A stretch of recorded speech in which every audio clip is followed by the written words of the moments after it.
ভগবদ্গীতার শিক্ষাভিত্তিক ছোট গল্প। এক গ্রামে রাহুল নামে এক যুবক ছিল।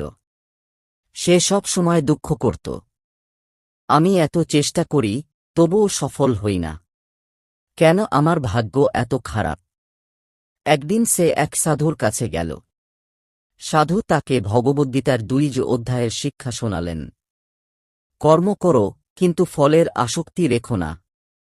সাধু বললেন, তুমি তোমার কর্তব্য পালন করো, কিন্তু ফলের আশা করলে হতাশা আসবেই। যদি শুধুই কাজকে পূজা ভেবে করো, তবে মন শান্ত থাকবে, সাফল্য আসুক বা না আসুক। রাহুল সেই দিন থেকে মনোযোগ দিয়ে নিজের কাজ করতে শুরু করল। আর আশ্চর্যভাবে সময়ের সাথে সাথে সে শুধু কাজেই আনন্দ খুঁজে পেল, আর সফলতাও ধীরে ধীরে তার জীবনে আসতে লাগল। গল্পের শিক্ষা: জীবনে কর্মই সত্য, ফলের প্রতি আসক্তি নয়।